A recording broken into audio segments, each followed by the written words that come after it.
the Pancasila. Panca means five, sila means principle.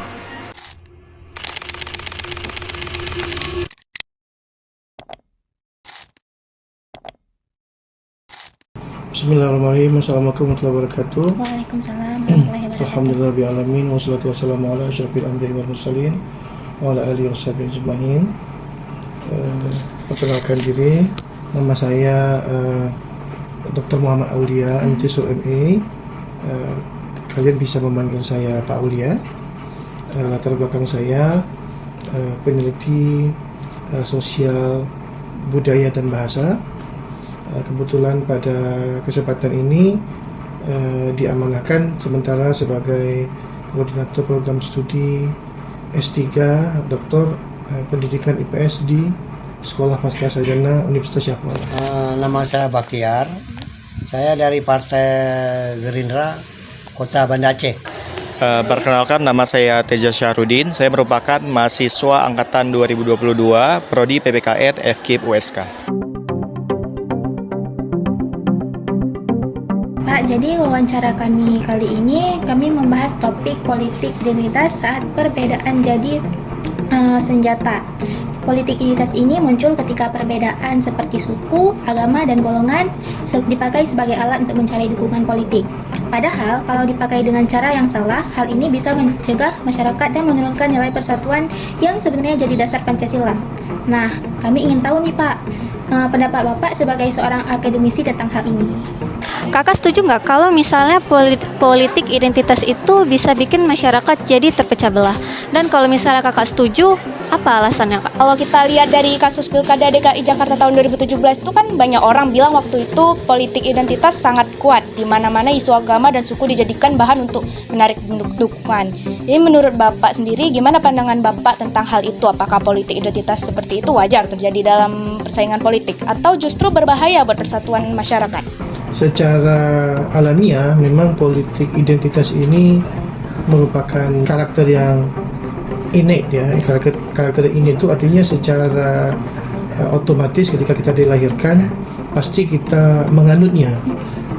Mengapa? Karena pastinya seseorang mengambil keputusan berdasarkan apa yang dia kenal, apa yang dia pahami, dan apa yang paling dekat dengan seseorang. Jadi otomatis politik identitas itu memang melekat bagi setiap orang.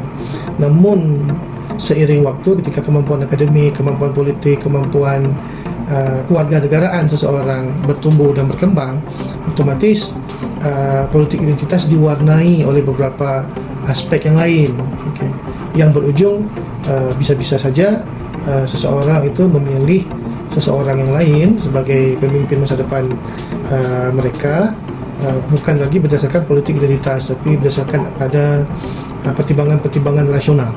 Ya. Oke, tentunya saya setuju ya dengan hal itu. Politik identitas itu bisa membuat masyarakat terpecah belah gitu.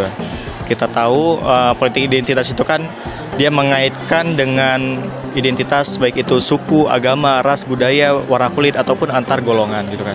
Sehingga jika ada salah satu politikus ataupun pasangan calon yang melakukan politik identitas, akan terjadi suatu polarisasi di lingkungan masyarakat gitu.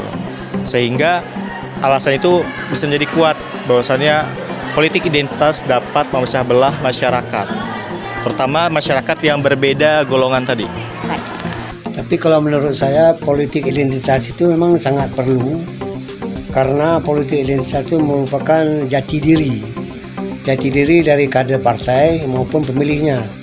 Tapi mengenai masalah nantinya dalam persaingan politik, apakah itu justru berbahaya bagi persatuan masyarakat?